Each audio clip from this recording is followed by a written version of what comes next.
estarmos reunidos novamente nesse início de ano de 2025.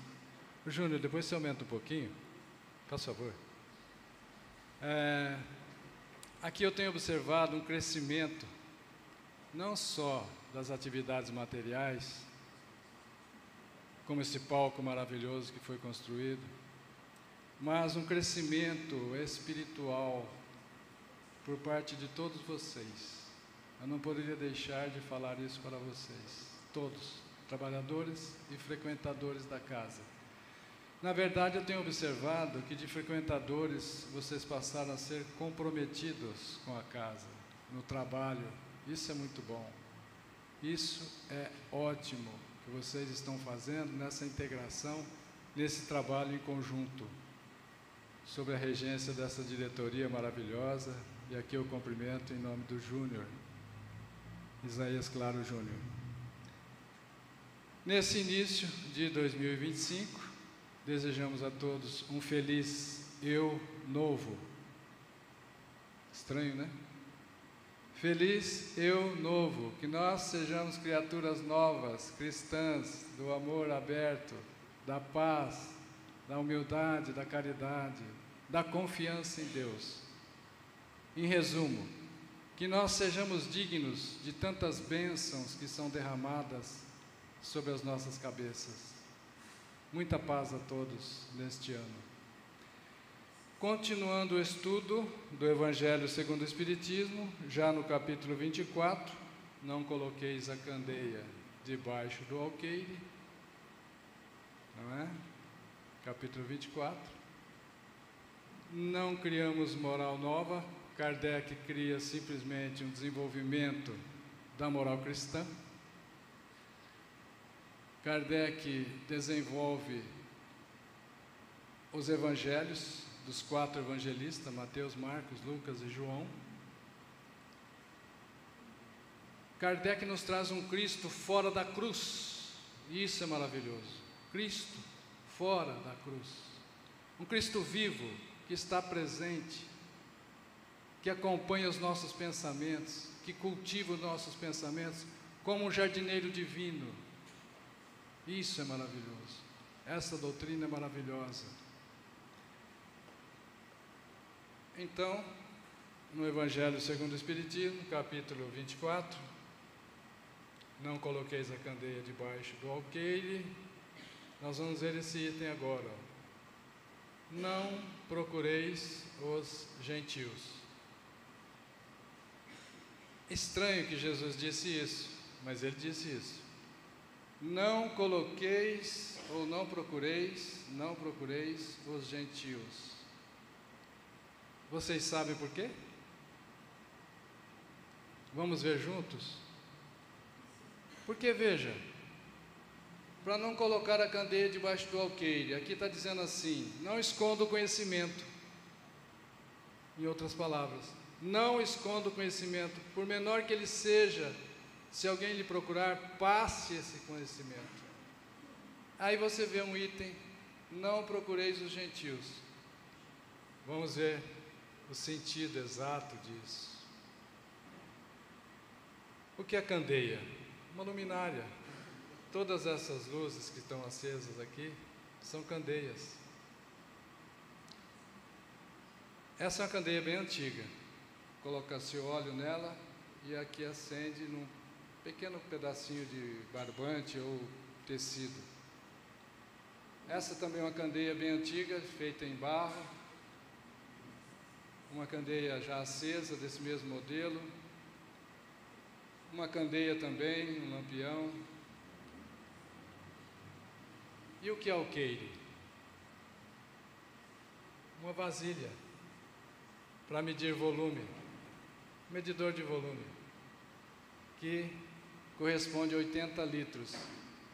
Isso aqui era feito para receber a porcentagem do imposto que o agricultor tinha que pagar para o rei, para o imperador. Então, ele tinha que medir quanto ele colheu e uma porcentagem ia para o governo. Isso é antigo, hein? Não é só hoje, não. E desse medidor de volume surgiu uma área agrícola que correspondia a esparramar essa semente de forma otimizada, de forma correta, naquela área. Aquela área correspondia a um alqueire. Claro que um alqueire, claro que as medidas agrícolas não são feitas em alqueire. Isso é uma medida antiga no popular. As medidas são em hectares. 100 metros por 100 metros. Mais ou menos um quarteirão, um hectare. Tá? Bem, mas o que nós queremos mostrar? Que Jesus pediu para não fazer isso. Ó. Não coloqueis a candeia debaixo do alqueire. Estranho, né? Não, não é estranho. Veja bem, o que significa não coloqueis a candeia debaixo do alqueire? Não esconder a luz do conhecimento. E sabe que desde o passado, e ainda hoje, esconde-se a luz do conhecimento em benefício próprio, para prejudicar, para explorar, para enganar.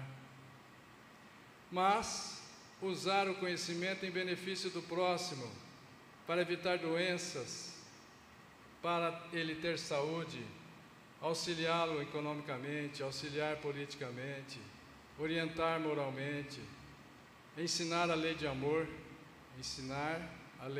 que é a lei de Deus, para que ele possa praticar a lei de amor. Para quê? Para ser feliz. Para que ele seja feliz, para que sejamos felizes. E também usar o conhecimento em benefício próprio de si mesmo, para evitar doenças, para ter saúde, para orientar-se espiritualmente, para evitar a fé cega, que é problema para a religião e para quem professa a fé cega, para ter a verdadeira fé, para compreender a lei de amor, praticar a lei de amor, para ser feliz. Olha que interessante.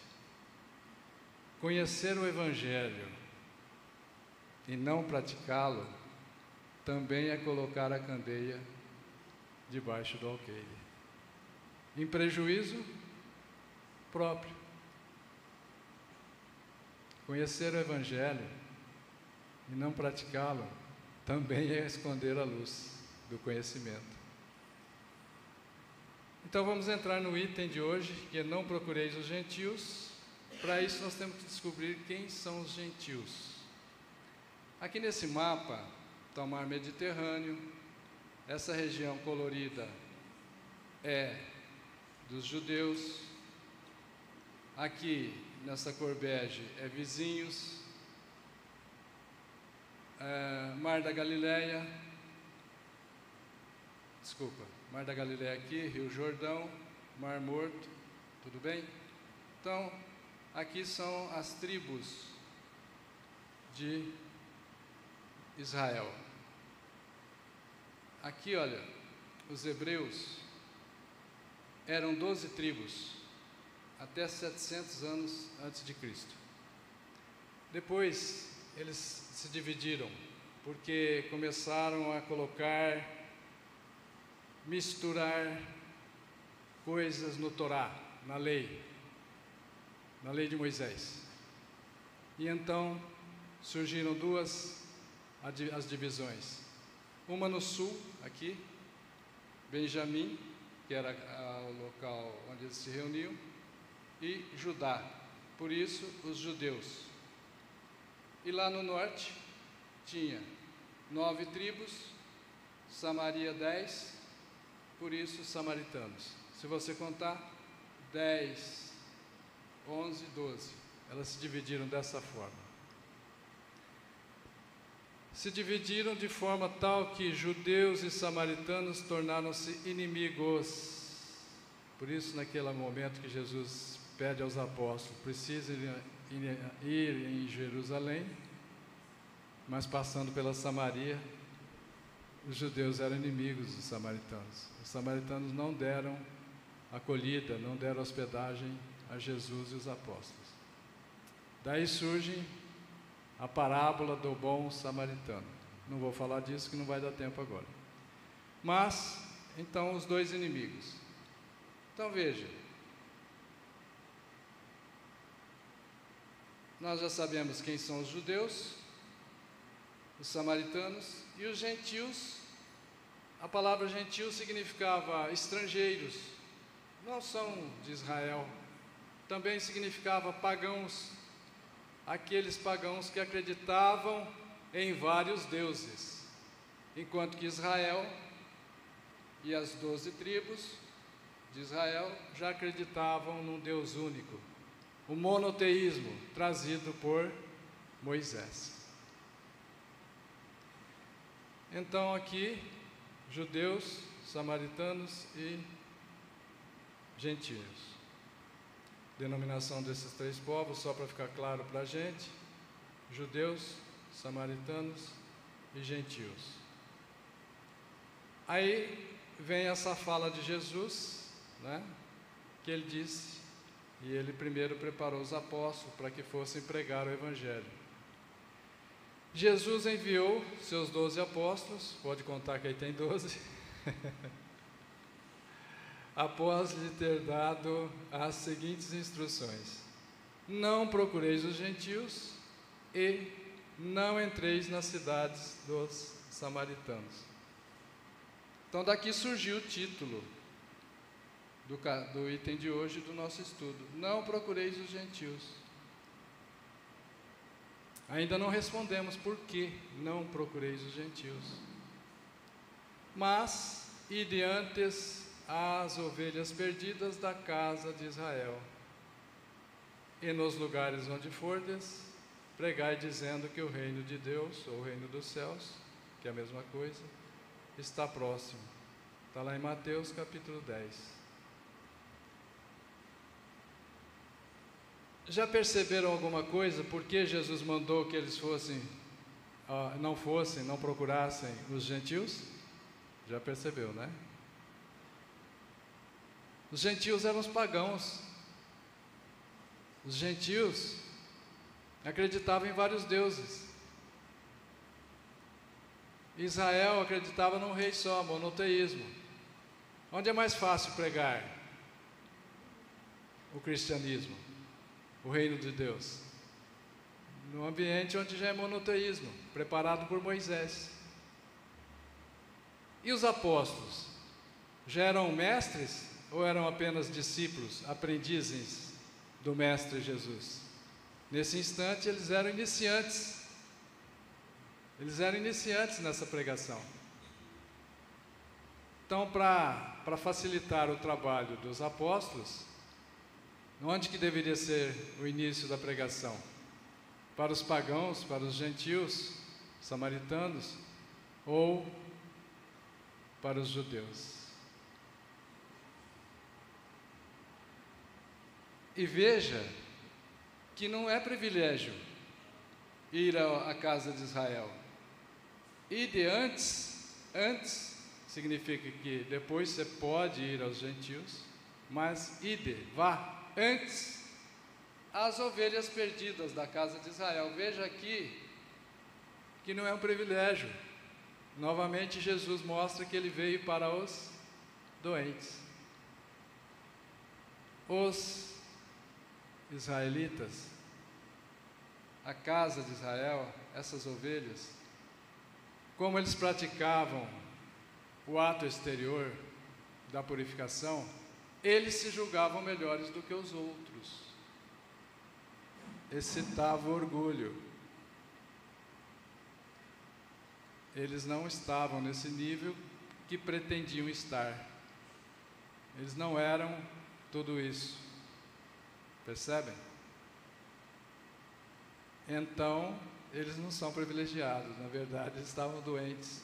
Mas, de todos os doentes que somos na terra, naquele instante, o povo judeu era o mais adequado a receber o tratamento dos iniciantes apóstolos do Cristo, dos iniciantes. Por isso, não procureis os gentios, não procureis os pagãos, não entrai na cidade dos samaritanos, porque vocês ainda têm competência para convertê-los, não têm ainda capacidade para convertê-los. Percebe? Foi por isso. nós vamos ver que depois os apóstolos são convidados para ir sim aos gentios.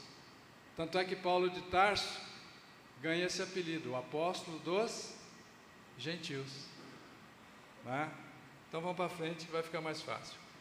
Jesus tinha e tem planejamento e instruções para a humanidade para o próximo milênio e até o segundo milênio. Ou seja, nós estamos no terceiro milênio, Jesus já tem planos para o quarto e quinto milênio. Claro, Espírito puro, mais que isso, é um Cristo, é um Cristo. É o governador espiritual do planeta Terra. Não vamos preocupar, achar que Jesus está perdido, que Ele não sabe o que fazer com o nosso planetinha, que está no momento de transição. Só na Via Láctea tem 200 bilhões de sóis. Se tivesse um planetinha só, cada sol desse, teria 200 bilhões de planetas. Nós sabemos que cada planeta tem um Cristo, teria 200 bilhões de Cristos. Acha que Deus está preocupado com a transição nossa na Terra? Não. Acha que Deus está perdido com a nossa transição? Perdeu o controle? Ah, Deus perdeu o controle. Para. Não. Você pensa nisso? Não. Não. Ele, Jesus, não desprezou a conversão dos gentios. Não desprezou. Os gentios, os samaritanos e os pagãos eram a tarefa mais difícil. E os apóstolos ainda não estavam preparados, conforme eu já falei. Não é isso? Pois gentios eram politeístas. Eles adoravam o Deus do trovão, adoravam o Deus do mar, adoravam o Deus do raio, adoravam vários deuses. Jesus previu as dificuldades para os apóstolos e para os gentios, para os pagãos, para os samaritanos. Por quê? A dificuldade não era só do professor, não era só do profeta, não era só daquele que ia ensinar, mas a dificuldade também era do aprendiz. Por isso, ide antes às ovelhas perdidas da casa de Israel. Depois sim, vá aos gentios. Os gentios eram monoteístas, já disse, preparados por Moisés e pelos profetas esperavam o Messias. Jesus, antes de nascer entre nós, anunciou através dos profetas por mais de 1500 anos: eu vou até vocês. Os profetas vieram dizer: o Messias está vindo, o Messias está chegando, o Messias chegou. O último profeta que disse isso foi João Batista. O Messias chegou, né? E é interessante que Jesus avisou que vinha, que estava vindo, que chegou, e não tinha reserva em nenhum hotel para ele, nem teve que nascer numa manjedoura. O governador espiritual do planeta todo, que inspirou todos esses profetas anteriores, que inspirou Moisés, que inspirou Elias, Jeremias, Malaquias e todos os profetas, nasceram em uma manjedoura por escolher, nasceram em uma manjedoura. É mais ou menos assim, ele podia nascer em qualquer berço dos reis da época. Comparando com a minha reencarnação, eu poderia pedir para nascer numa família simples, humilde, de um industrial, com um rendimento de milhões de reais por semana.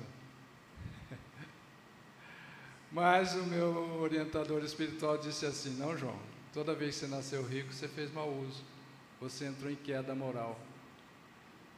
Ah, então deixa. Ah, então me dá beleza pelo menos. Não, João, toda vez que você nasceu bonito, você também fez mau uso da sua beleza. Ah, então nasci desse jeito. E Jesus, que poderia ter toda a beleza e todas as mordomias e nascer num berço de ouro, escolheu nascer em uma manjedoura para dar exemplo de humildade. Percebe? O governador, gente, espiritual do planeta Terra, aquele que é o nosso modelo. Nós temos que nos inspirar nele para nos tornarmos igual a ele. Isso não é heresia, não. Todos nós vamos nos tornar igual a Jesus. E ele disse isso: nenhuma de minhas ovelhas se perderá. Eu vou para vos preparar o lugar, e quando eu tiver preparado o lugar, voltarei para buscá-los, para levar comigo, para que onde eu estiver, vós estejais também. Eu fico até arrepiado de lembrar essas promessas de Jesus. Apóstolos, não procureis os gentios.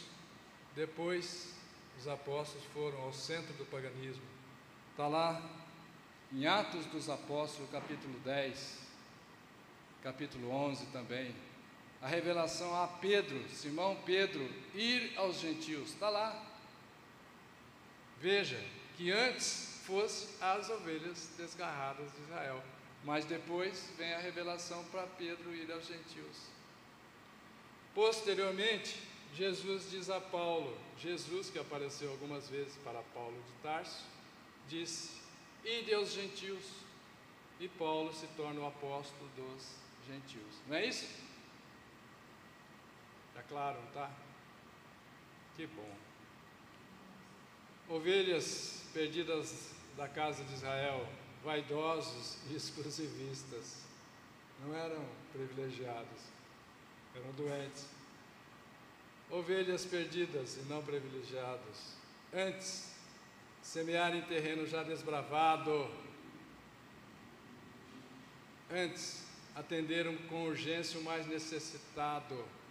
A gente tem que atender com urgência, igual você vai, se a gente for no pronto-socorro, chega alguém com fratura exposta e chega alguém que está com apenas uma dorzinha de cabeça, quem que tem que atender primeiro? Urgência, fratura exposta. Percebe? Elegeram-se esses ovelhas perdidas de Israel, eles se elegeram como povo escolhido por Deus, e eles achavam que os outros eram o resto. Jesus afirma igualdade a todos. Jesus veio para todos os povos. Missionários com diferentes níveis de missão, de complexidade, de competência. Temos vários profetas com missão de uma cidade, de um país, de um continente, mas com a missão de elevar todas as criaturas do planeta Terra. A missão foi do Cristo e ela está sendo realizada pelo Cristo, que é o maior dos missionários. Jesus veio para todos, porque daria a impressão que Jesus teria vindo só para o povo de Israel, e não teria vindo nem para o povo todo de Israel, porque não teria ido para os samaritanos, mas ele foi. Tanto é que ele encontra aquela mulher no poço de Jacó, lá na Samaria, lembra? Então Jesus atendeu e acolheu a todos. Cuidado com a vaidade e o orgulho de ser bondoso. Nós não podemos chegar a um ponto de falar assim: nossa, eu tenho o maior orgulho de ser humilde. Não tem sentido. A partir do momento que ele diz que tem o maior orgulho de ser humilde, ele já não é humilde mais, não é? As sementes não podem germinar antes e só em terreno preparado. Por que tinha que primeiro ir às ovelhas perdidas de Israel? Porque as outras sementes não podiam germinar antes e deve ser colocada a semente em terreno preparado. Se vocês verem a fé que tem os homens da agricultura, o Júnior é prova disso, ele está ligado ao meio rural também. O agricultor é um homem de muita fé, ele investe muito dinheiro, compra semente, compra adubo, compra calcário, compra herbicida, compra agrotóxicos e espera a chuva. E ela vem. Então, ele prepara o terreno. O agricultor é um homem de muita fé. E pode observar que Jesus falava coisas simples do dia a dia. Por isso que ele fala do semeador que saiu a semear. Fala da candeia, não coloqueis a candeia debaixo de um vasilhame, mas a luz tem que colocar no alto para iluminar a todos. Espíritas, não perder tempo com zombadores e incrédulos que se recusam a ver e ouvir. Se as pessoas nos procurarem para que nós possamos informar, com o pouquinho de luz que nós já temos, de boa vontade, nós temos que informar. Nós não podemos esconder a luz, não podemos colocar a luz debaixo do alqueire. Mas se você está percebendo que a pessoa não quer nem te ouvir e nem ver, não vamos perder tempo. Vamos acolher aqueles que têm boa vontade, como aqui estamos. Vê se nós estamos em praça pública falando para todos. Não, eles não têm interesse ainda. Eles são sementes que ainda não estão no ponto de germinar. Não foi preparado o terreno. Nós temos que falar para aqueles que querem nos ouvir, que querem melhorar, que querem ser felizes. Porque tudo isso, gente, tem um objetivo: que nós sejamos felizes. Que nós sejamos felizes. Deus é Pai de amor e bondade. Deus criou o universo com amor, com seu amor, para o amor de todos. Deus não quer que a gente sofra, não. O sofrimento é opção nossa. Nós temos livre-arbítrio, liberdade de escolha e temos escolhido o mal. Vamos fazer um resuminho juntos? Não procureis os gentios e os samaritanos. Não é para desprezar a conversão dos pagãos. É ir antes pregar onde estava mais fácil para os apóstolos. Os judeus já eram monoteístas, preparados por Moisés e os profetas, principalmente Isaías.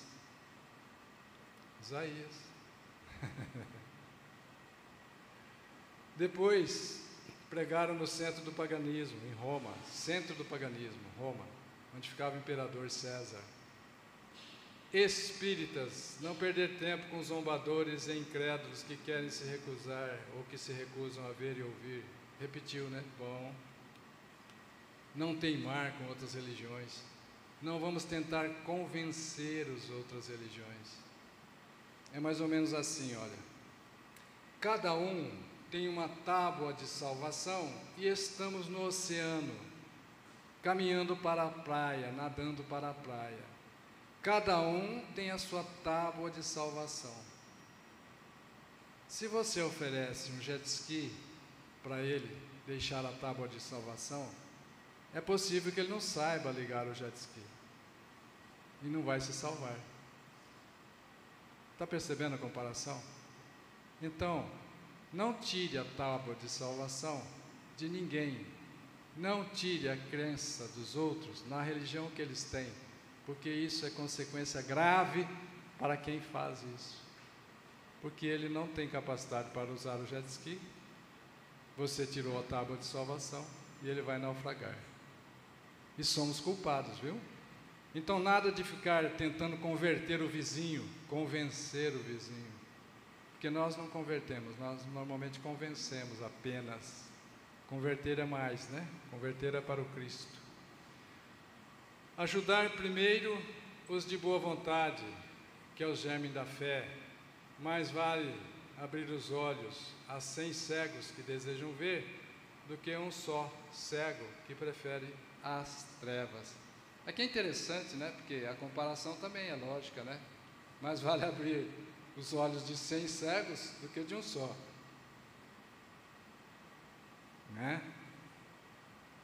A comparação também é desproporcional, né? Abrir os olhos de 100 é melhor do que de abrir de um. Mas é mais que isso.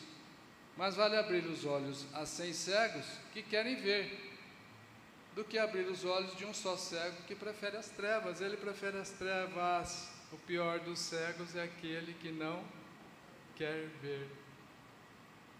E ainda que eu visse, eu não acreditaria. Costumam dizer para a gente, deixa quieto, não madurou ainda.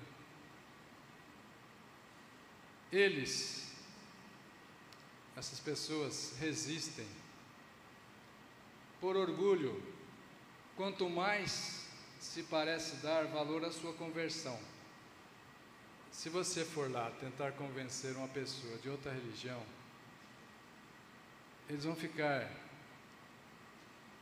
com mais orgulho, porque eles estão achando que eles são muito importantes para serem convertidos. O Espiritismo, presta atenção, o Espiritismo não precisa de nós. Nós é que precisamos do Espiritismo. Está claro isso? Nós é que precisamos do Espiritismo. E o Espiritismo tem sido uma bênção em minha vida. A minha avó era espírita, fazia reunião na fazenda, na colônia, e os colonos participavam. A minha mãe é médium e trabalhava nessas reuniões de mediunidade. Era um ambiente amigável, tinha campo de futebol, campo de bote, campo de dominó, campo de malha, tinha tudo. Eu era criança, eu via isso. Quer dizer, quando eu comecei a ver também, a coisa já estava mais no final.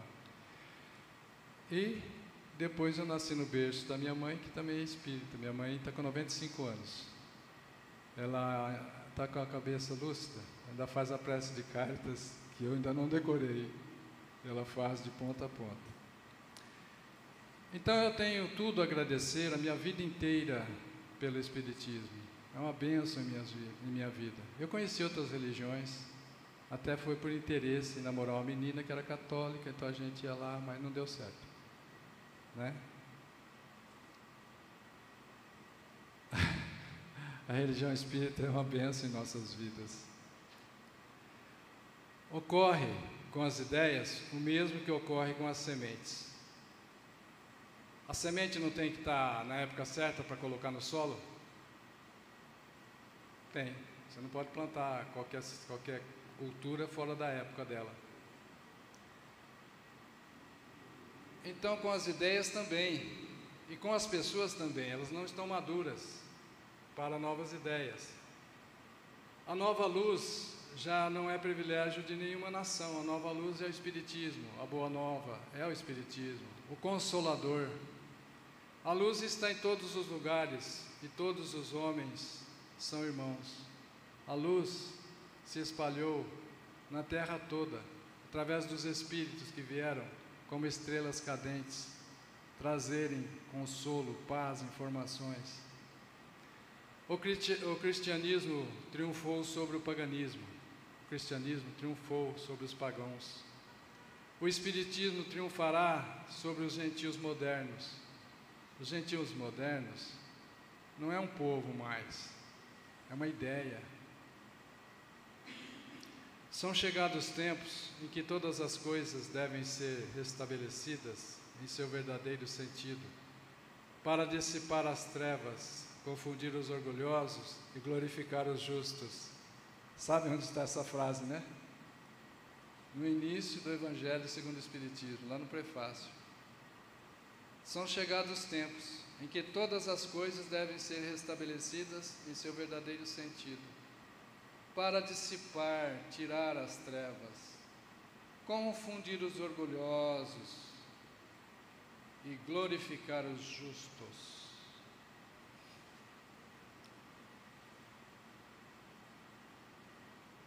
Em função do tempo, eu vou pular esse slide aqui. Eu sei que vocês estão com pressa, que eu acabe logo.